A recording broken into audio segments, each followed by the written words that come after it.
So you're thinking about automating your roofing business, but what are the key areas of your roofing business do you need to automate? Let's find out.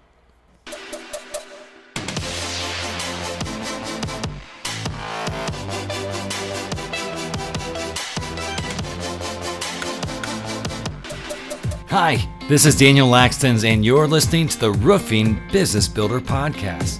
And go ahead and hit subscribe right now and click like and hit the bell so that way you'll be notified when another amazing episode comes out.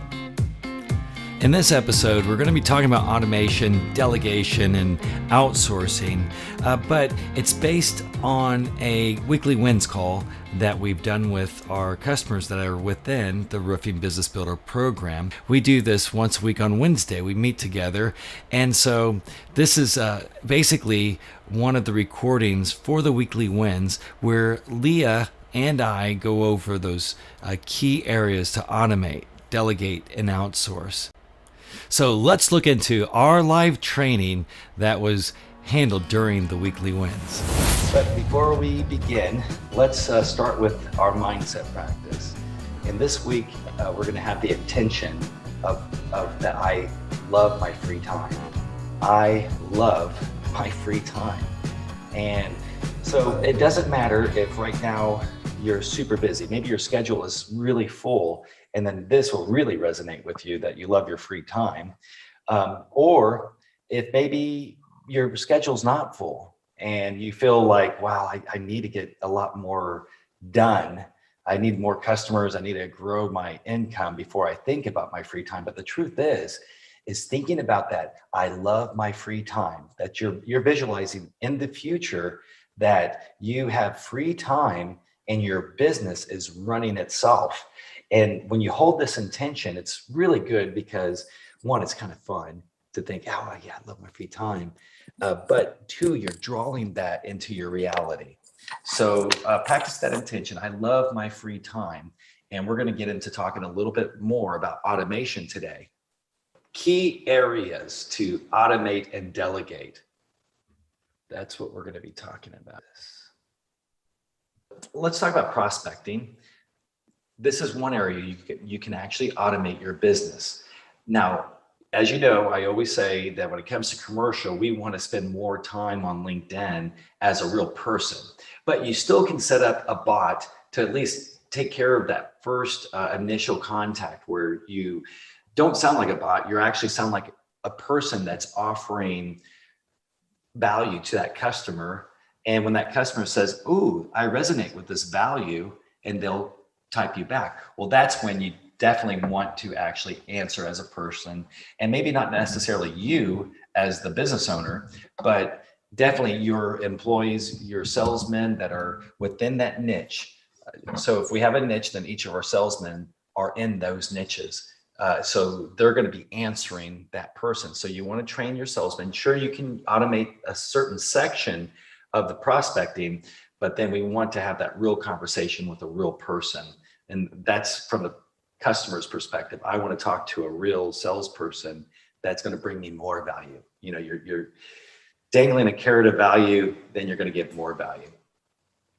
Now, new client onboarding, well, that's another thing too, right? So if when it comes to new clients, you can automate this part of it. How would you like to cover onboarding? Yeah, sure.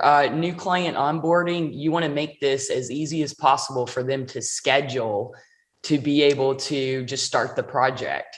So you don't want a lot of back and forth when somebody becomes your client, when they're ready for that roof to be installed. You want to automate as much as that process that gets them from when they signed to the contract to when your crew shows up on the roof. So scheduling apps are a great way to start for this. You can do this through your CRM, through Calendly. There's a lot of different options, but you want to make sure they can easily click and schedule their project right there from the proposal. Yeah. Think like you're an Amazon of your roofing company. That's pretty awesome to think about. So, and then customer service is the same way. If they're calling you on your phone, they're distracting you from what you're accomplishing at that moment. So why not set up a customer sign-in on your website to where they can actually schedule themselves some service, say if it's a maintenance schedule or whatever programs you have set up within your company, you can automate that section to where the customer can actually communicate with you about the certain services that you're providing. And that's all online. And then how about referrals? How can we automate that? Yeah, an email should go out automatically when the job is completed, and it should give them basically a really easy click-through survey that they can complete quickly so that you can get that reference and even build it into a case study. So automatic email goes out, you get the results back, and then your marketing team can craft that into a referral and a case study for a future project. That's brilliant. Just think, normally you'd have to do all that by hand, but you can automate this section of your business. And then lastly, and if you haven't done this already, this is the most important, inner office communications. Are you sending emails to each other within your company? And then what happens though is if they're sending emails, well, we get a lot of spam in the emails. So as they're sifting through their spam, they're on your clock. Well, unless they're a salesman, but some of the other key members in your team may be sifting through tons of these. Well, they can do that off the clock. And it's better to have an inner office communication system such as Slack. But there's some other programs out there that you can integrate into your automation. But definitely have all the in-office communications always on a separate device. And that way it's also recording those conversations. So there's no misunderstandings in the future. If someone says that, well, I didn't say that, and it's in the inner office communication system, well, then you have the information there to show that, yes, you did say this, and this is an area we have to work on. But when it comes to if communicating through emails or on a telephone or on a text, how are you going to find that information? It's very difficult to sift through. So this is definitely an area you're going to want to automate. Incentivize your team to change their behavior. Now, this is something that's really important because when it comes to using the CRM, it may not be something that your employees are used to doing. So I've heard people ask us, how do we get the employees to start using the CRM to use that communication within their your business? Well, why not have incentives? Say like a happy hour. You can actually say that, hey, as long as you start using the CRM for 30 days, I'm taking you all out to drinks. And what will happen is there'll be a little bit of competition with everyone. There's, I'm going to be out there for drinks, and someone else says, well, I am too. So those, I don't want to say slackers. Why with CRM Slack? It's so funny. It's like, well, I'm a slacker. Just kidding. But those other ones are going to be incentivized to do that. You can also possibly come up with other ideas, such as maybe Logan Steakhouse, gift cards or something. Hey, or maybe like you've maybe heard me say before, buy some movie tickets. You can sometimes get them through a bank or get them at a discounted rate. But say, hey, look, if you guys use the CRM, then I'm going to reward you with this thing, whether it's the restaurant or maybe a movie. But if that doesn't happen, the last incentive is that, well, I'm going to hold a retainer on you, 10% of your commissions until you start using the system, because it's going to not only protect our company, but it's also protecting you as the salesperson or whoever's using the system. It's protecting all of us. And so use those incentives. All right, guys. I know a lot of you all are going to be showing up for the next seminar. So the seminar is coming up at 12, but it's just a good reminder. And don't forget to always hold that intention that I love my free time. And again, we're going to be drawing more free time into our future, but we do want our schedules to be full. But then we want to be able to automate things so that way we can actually have the free time to do the things that really makes owning a roofing business worthwhile. Do we have any questions? What CRM do you recommend, or do you have a particular favorite? Me personally, I mean, we're using Slack. There are some other CRMs. I know that there's some technologies coming out from other roofers that have designed certain specific type of systems that actually have it all built in together. I don't have any to recommend particularly at this time, but I'm going to be looking deeper into these and see if we can find something that's going to be more worthwhile. Most of the ones that I've seen, and the reason why I don't recommend, most of the ones that I've seen are actually specifically for residential, and residential sales versus commercial sales is a whole different ball game. It's a different structure.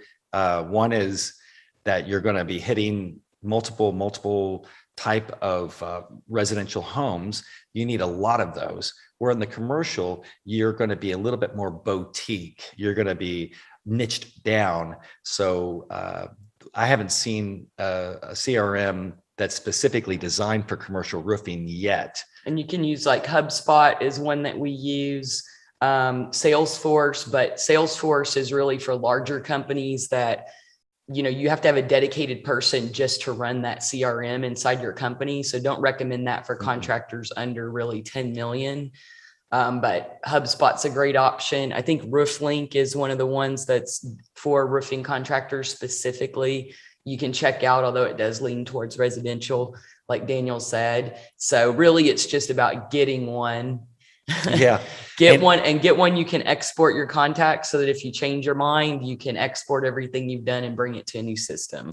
And if you have a good in-house person that's really savvy with these sort of things, or you could hire someone, you could design a whole system. You know, you can piece things together. What is it that we use to connect all of them? Zapier. Zapier can connect each of the CRMs or each of the automation devices or technologies together, which is really amazing. So you might want to design that. I would also recommend that you watch the podcast where I interview Ken Kelly.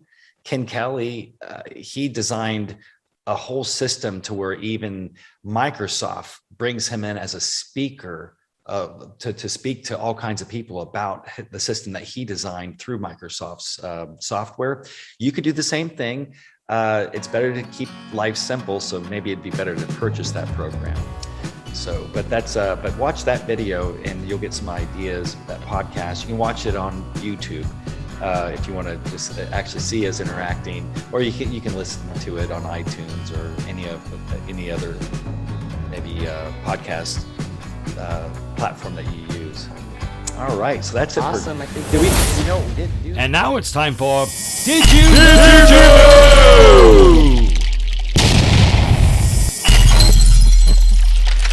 Did you know that there's a staggering number of businesses that still rely on inefficient and unorganized methods for their internal communication?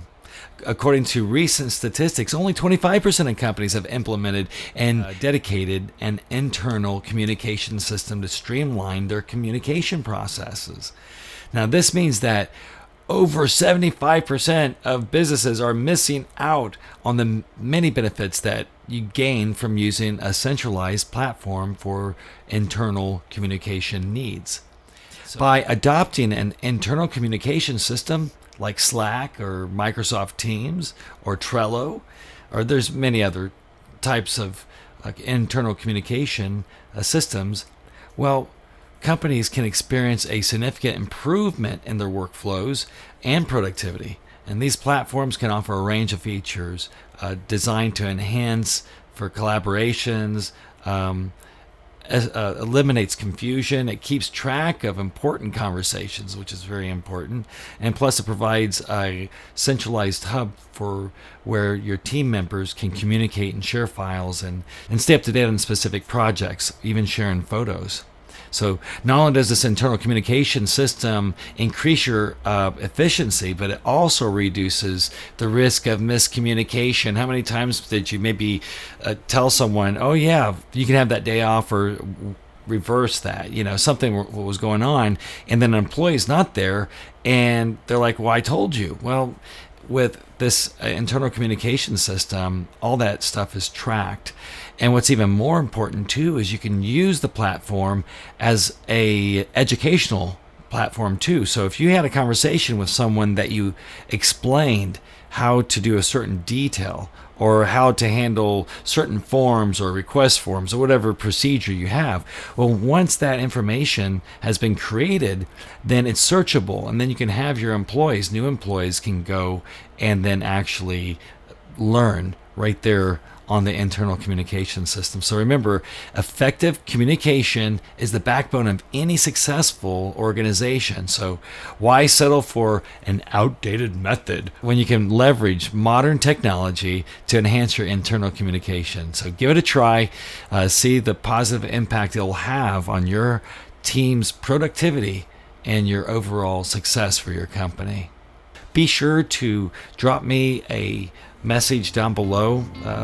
If you're listening to this on YouTube, you can leave a message about how you're implementing your internal communication systems or how you're doing on automation. Well, that's pretty much it, guys. Appreciate you listening to the Roofing Business Builder podcast. We do have more amazing things continuing to come, but go ahead and hit subscribe right now and click like and hit the bell so that way you'll be notified when another amazing episode comes out. And I don't always consult in commercial roofing, but when I do, I make millionaires. Stay wealthy, my friends.